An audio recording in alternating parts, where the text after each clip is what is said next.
বেগম খালেদা জিয়ার মৃত্যুর মধ্য দিয়ে একটা ঘটনা তো আমাদের দেশে আছেই, যে দেশ রীতিমতো শোকের সাগরে ডুবে গেছে।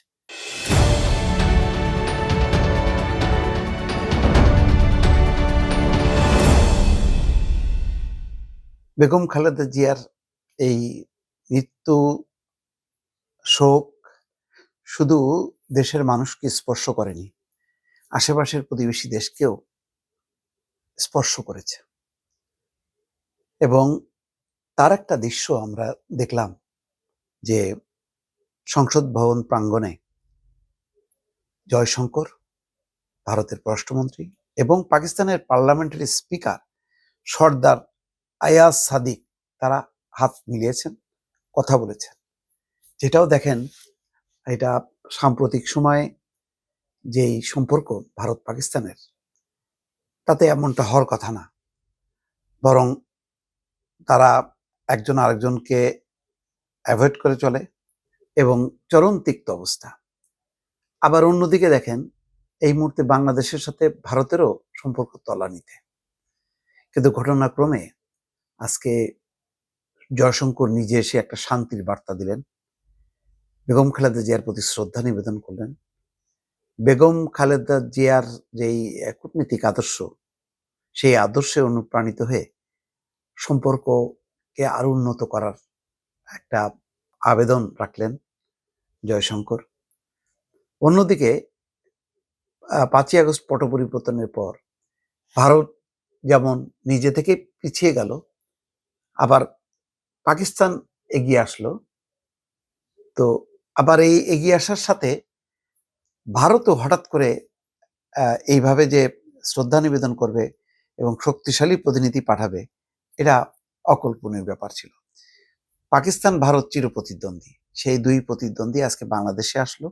আবার বাংলাদেশের বর্তমান প্রশাসনের একটা যে ভারসাম্য কূটনীতি কথা বলে পাকিস্তানের সাথে বেশ কিছুটা মাখামাখি হচ্ছিল, সেই জায়গাটা ভাগ বসালো কিন্তু আবার ভারত। ভারত এসে বলল যে না, আমরা এই দেশের, বাংলাদেশের মুক্তিযুদ্ধের স্বাধীনতার আমরা অংশ এবং আমরা বড় প্রতিবেশী, আমাদেরকে বাদ দেওয়া যাবে না। অনেকটা যেন রাগ করে ছোট ছেলে যেমন বাসা ছেড়ে চলে যায়, আবার তাকে একটু বশ করে নিয়ে আসতে হয়, অনেকটা এরকম বিষয়টা দাঁড়ালো।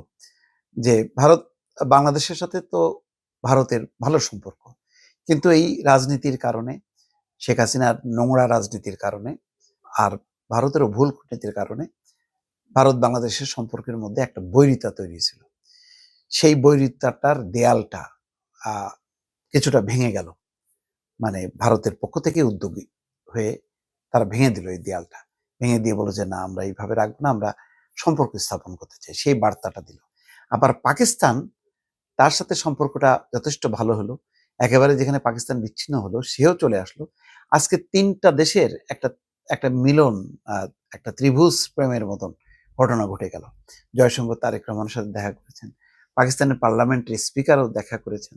আবার পাকিস্তান ভারত দুই প্রতিদ্বন্দ্বী, দুই প্রতিনিধি, তারা কথা বলেছেন। সব মিলিয়ে এই যে এক ধরনের পারস্পরিক ভালো সম্পর্কটা খুব দরকার ছিল।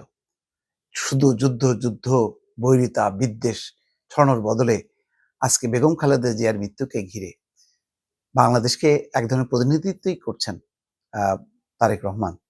তিনি, জয়শঙ্কর এবং পাকিস্তানের স্পিকার মিলে এই 3টা দেশের মধ্যে পারস্পরিক সম্পর্কের একটা এতে উষ্ণতা পাওয়া গেল। জানি না এটা ধারাবাহিকতা বা এটার কতখানি গুরুত্ব আছে, কিন্তু আপাতত বেগম খালেদা জিয়ার মৃত্যুকে ঘিরে এই পারস্পরিক টানাপোড়েন, তিক্ততার অন্তত একটা বিপরীত দৃশ্য আজকে দেখা গেল, যেখানে সহমর্মিতা, শান্তি এবং সামনে এগিয়ে চলার একটা বার্তাই আসলে পাওয়া গেল। দর্শক।